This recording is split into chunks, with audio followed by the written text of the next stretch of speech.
Salam Bapak Ibu, Saudara dan Saudari, sahabat-sahabat garam dunia yang terkasih. Hari ini gereja merayakan Santo Yosef Ranadamets, seorang imam dan misionaris perdana dari Kongregasi Serikat Sabda Allah atau SVD di Cina. Yosef Ranadamets itu lahir di Oyes, Tirol Selatan. Itu di wilayah Italia Utara pada tanggal 15 April tahun 1852 dari satu keluarga yang sederhana.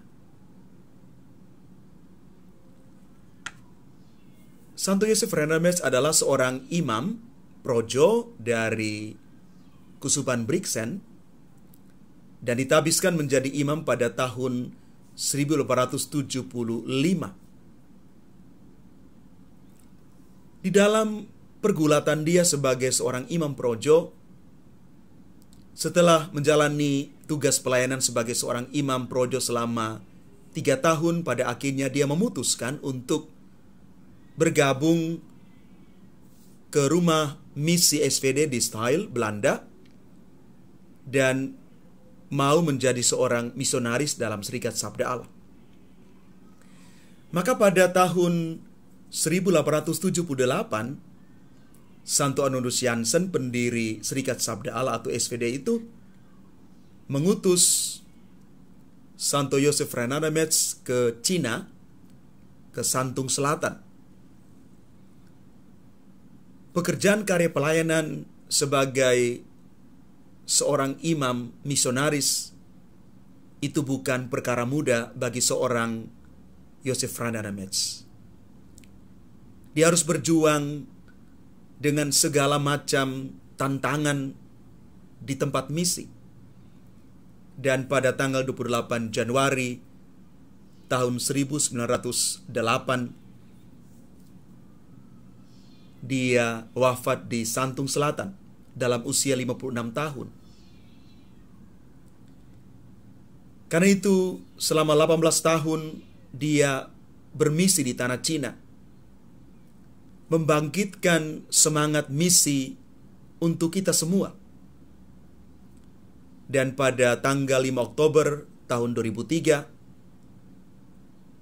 Santo Yosef Ranadamets dan juga Santo Anodus Jansen dikanonisasi menjadi orang kudus.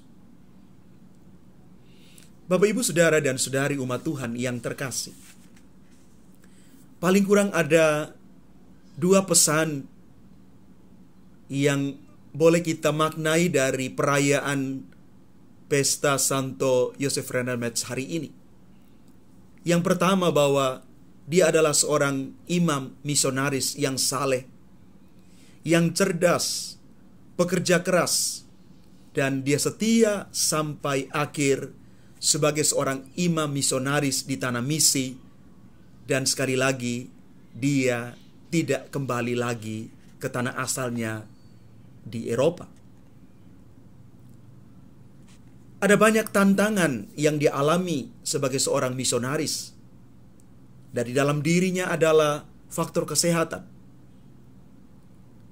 tetapi juga dari luar, situasi setempat dengan segala macam dinamikanya membuat dia harus bertahan dengan medan yang sulit, dengan budaya yang baru. Dia harus beradaptasi dengan situasi yang tidak mudah bagi dia. Dia datang sebagai orang Eropa berhadapan dengan orang Asia di Cina Santung Selatan. Maka inilah salib yang harus dipikul oleh Yosef Ranadamets. Maka beliau mengatakan begini, salib itu adalah makanan sehari-hari para misionaris. Yang kedua, kita bisa belajar dari Santo Yosef Ranadamets soal semangat belajar dan mencintai budaya lain. dalam arti ini, dalam konteks Joseph Hernandez adalah budaya Cina. Maka semangat inkulturasi, belajar bahasa yang sulit, budaya yang berbeda, itu menjadi perjuangan dari seorang Joseph Hernandez. Dan Santo Joseph Hernandez adalah seorang pembelajar yang luar biasa. Orang-orang memberikan kesaksian bahwa dia bisa berbahasa Mandarin dengan sangat fasih, sangat sempurna. Bahkan ada umat yang mengatakan kalau mendengar Santo Joseph Hernandez merayakan Ekaristi di dalam gereja, dan orang mendengar dari luar dan tidak masuk di dalam gereja itu, orang yang mendengar dari luar itu tidak yakin bahwa yang berbicara, yang merayakan Ekaristi menggunakan bahasa Mandarin adalah seorang Eropa, Joseph Hernandez. Karena sangat fasih menggunakan bahasa Mandarin. Joseph Hernandez mengalami perubahan, transformasi diri dari dalam. Bagaimana dia mengubah pola pikirnya. Datang dengan konsep orang Eropa, dan dia diubah, dilahirkan kembali menjadi manusia baru di tanah Cina. Maka nama dia berubah dari Joseph Hernandez menjadi Fu Shenfu, gembala yang berhati Bapa. Bapak, Ibu, Saudara, dan Saudari yang terkasih, ada satu hal yang menarik dari semangat belajar seorang Joseph Hernandez yang perlu kita tiru. Bahwa dia mengatakan begini, tugas seorang misionaris, tugas kita sebagai orang terpanggil dan sebagai para pengikut Kristus adalah melakukan perubahan dari dalam diri. Ini satu refleksi yang dalam sekali, karena dia sungguh-sungguh menjadi misionaris kebanggaan Kongregasi Serikat Sabda Allah. Bahkan dia mengatakan bahwa saking mencintai orang-orang Cina di Santung Selatan, dia bernazar bahwa nanti di surga pun saya tetap menjadi orang Cina.